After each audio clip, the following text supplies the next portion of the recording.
it's Dr. K, and this is the truth about mental illness. Welcome back, everyone, to the greatest mental health and wellness journey of our lifetime. Shout out to our caregivers and our ally angels. Y'all know I love to love you.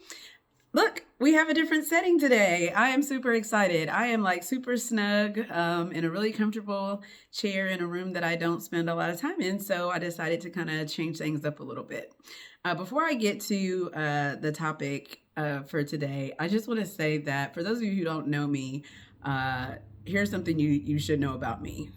When I watch different TV shows, first of all, I talk out loud to the TV. I'm just that person, as if I know the characters and as if I know what's about to happen next. But I was watching a TV series about these, kids, and they found their purpose. These teenagers, they found their purpose, and their purpose was to search out and find this treasure. And that hasn't been, it's been lost for like 300, 400 years, something like that. There's some woven in, components connected to the transatlantic slave trade and whatnot. And so it's just a really cool series. But what I noticed is that these kids are so serious about finding this treasure. This is like their purpose. Like this is their mission, right? And they're running up against, adversity, because other people are trying to get this treasure too. They're running up against some adversity, but they never give up. They never quit.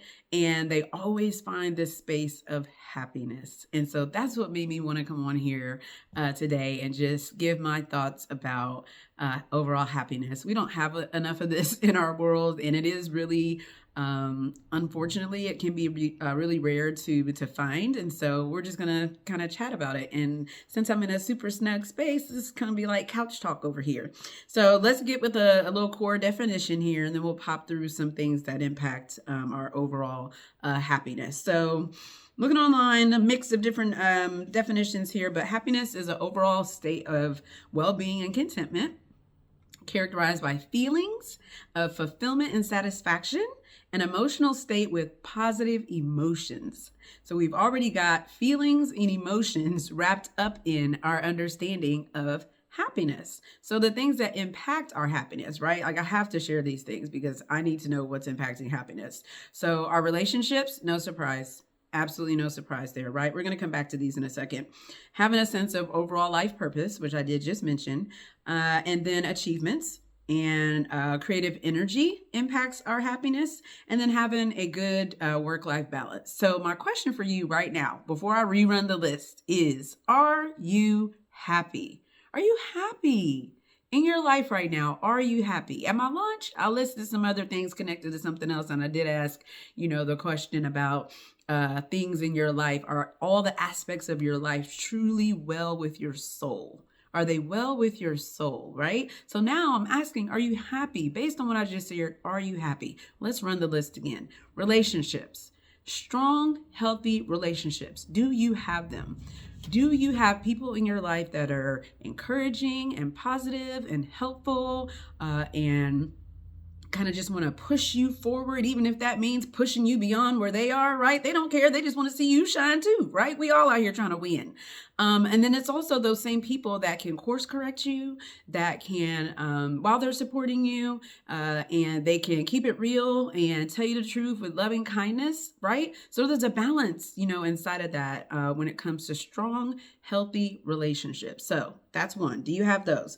The overall sense of life purpose, I won't spend a lot of time here because I did a whole voiceover about this, but in essence, what drives you, what motivates you, what gets you up, what brings you joy, what brings you motivation, things that you actually really want to engage in, things that you find pleasure in. What does that look like? Achievements, I mean, this is a huge spectrum, right? So it could be anything from, some big, broad, public, related achievement of some kind, all the way to the achievement of, guess what? I got out of bed today. I sure did. I took a shower today.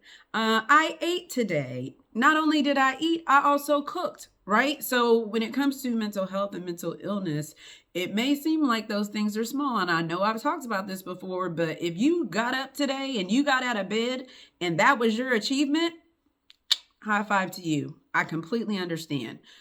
So achievements, huge spectrum. Fill in the blank for whatever that looks like for your life.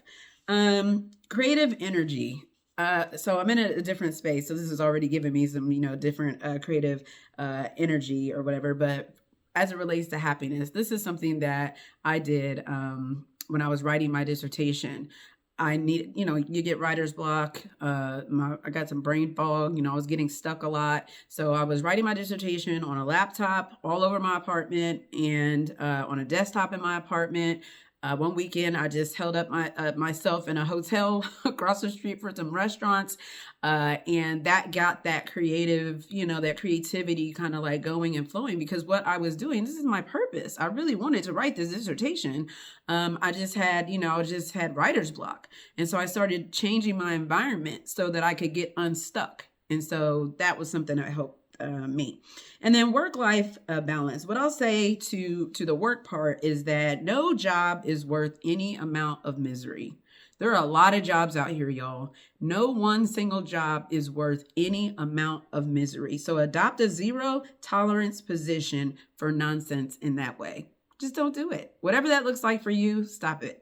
If you're miserable at work, maybe take a scan over what that means for you in your life. Take a mental scan, take a body scan, and then start making some, different life decisions in that way, because happiness is connected to work-life balance. And when it comes to just life in general, stop being so accessible to everybody all the time. You don't have to respond to text messages as soon as they come through. Anybody who knows me, it's like I'm whispering like somebody's in here listening to me. But most people who know me know that I'm not a big texter in that regard. I'll fall off in a minute. And I'm good to mute text. I'm good to mute text threads. Just because you don't have to always be accessible to people all of the time. Now, there are some people in your life, obviously, you need to say, fairly connected to or connected to on a regular basis. I'm not talking about that. I'm talking about just the influx of what happens when you make yourself accessible to everybody all the time, no matter what. So you can also just put your phone down. Tune into me, but put your phone down. you can also do that. All right, so those are the things that impact our happiness. And I want to add this because I know that we're talking about psychotropic medication, and we know that our next holiday that is coming up is Thanksgiving. Do you have your plan set?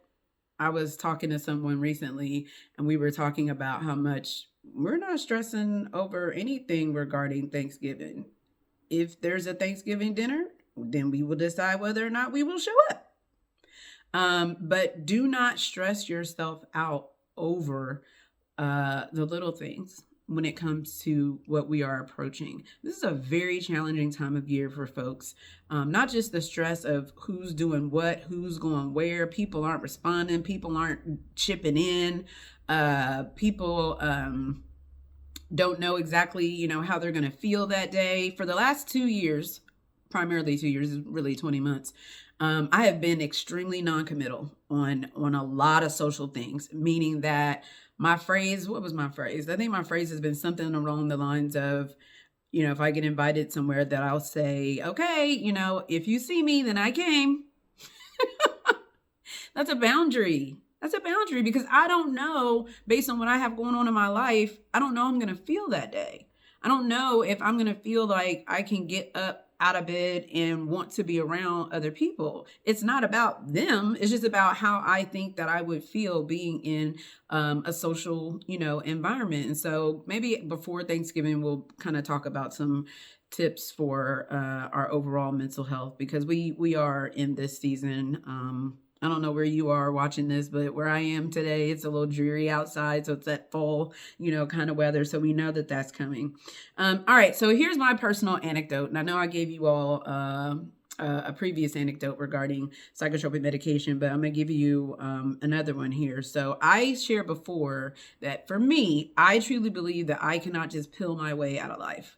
Like life is gonna life be lifing. Is that what the phrase is? Life be lifing, okay?